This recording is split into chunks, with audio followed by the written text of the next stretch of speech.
Vous ne le savez peut-être pas, mais votre système immunitaire est composé de deux éléments distincts. Chacun de ces éléments a son propre objectif et son propre mode de fonctionnement. Nous pensons qu'il est important que vous compreniez ces différences pour être conscient du fonctionnement de votre système immunitaire. Les deux catégories de votre système immunitaire sont appelées immunité innée et immunité adaptative. Elles sont toutes deux essentielles pour combattre les maladies potentielles et pour les empêcher de prendre pied.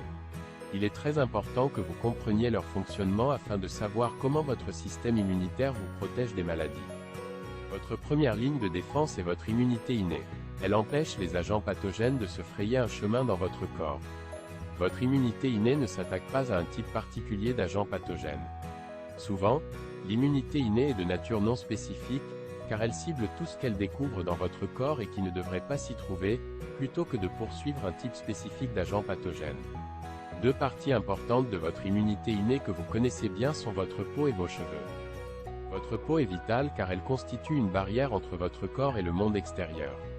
La peau fait un excellent travail en empêchant les choses qui veulent entrer d'entrer. Vos cheveux jouent également un rôle essentiel car ils piègent différents types de micro-organismes et il est essentiel de les laver souvent pour qu'ils soient toujours propres. Si vous avez les cheveux longs, ne les mettez jamais dans votre bouche pour les mâcher ou les mordre. Vous ne savez jamais quel type de micro-organismes nuisibles vos cheveux ont piégé et vous ne voulez pas les avoir dans votre bouche. Il y a beaucoup d'autres parties internes à votre immunité innée et l'une d'entre elles est le mucus. Tout comme vos cheveux, le mucus piège également les micro-organismes.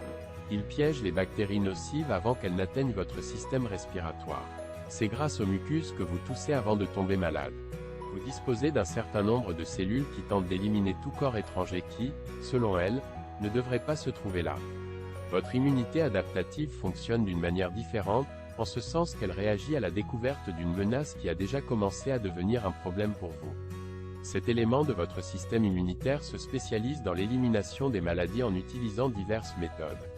Il peut s'agir d'ouvrir une membrane ou simplement de la prendre et de l'évacuer de votre système. Les exemples les plus courants de votre immunité adaptative sont les cellules T et les cellules B. Ces cellules ont une mémoire et reconnaissent les corps étrangers qu'elles ont combattus dans le passé. C'est une bonne chose car elles sauront comment les combattre s'ils réapparaissent.